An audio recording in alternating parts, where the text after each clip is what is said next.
ہجرت کا حکم نازل ہونے کے بعد رسول اللہ صلی اللہ علیہ وآلہ وسلم و دیگر مسلمان رفتہ رفتہ مکہ سے مدینہ کی جانب ہجرت کر گئے، جہاں نئی اور بدلی ہوئی زندگی تھی،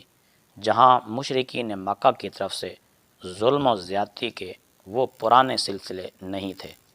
لیکن مشرکین مکہ کو یہ بات ہرگز گوارا نہیں تھی کہ مسلمان ان کے شکنجے سے نکلنے کے بعد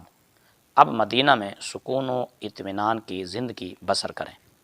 وہاں پھلتے پھولتے رہیں اور ان کی قوت میں اضافہ ہوتا چلا جائے۔ بالخصوص انہیں اس تجارتی شاہراہ کی وجہ سے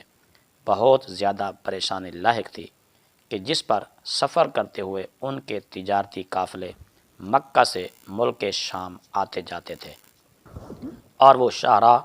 مدینہ کے قریب سے گزرتی تھی۔ چنانچہ ایسے ہی حالات میں ہجرت کے بعد دوسرے ہی سال مشرکین مکہ کی جانب سے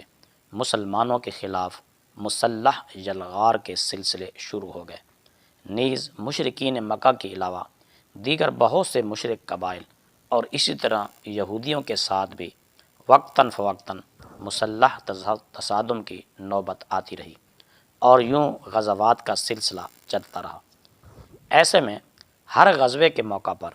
حضرت سیدنا ابو بکر صدیق رضی اللہ تعالی عنہ رسول اللہ صلی اللہ علیہ وآلہ وسلم کے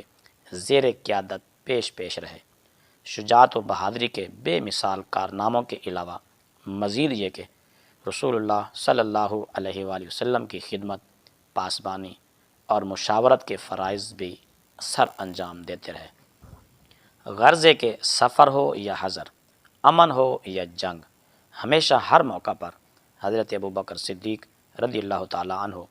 رسول اللہ صلی اللہ علیہ وآلہ وسلم کے ہمراہ رہے، نیز دین اسلام کی نشر و اشاعت اور مسلمانوں کی فلاح و بہبود کے لیے ہمیشہ کوشاں و سرگرداں رہے۔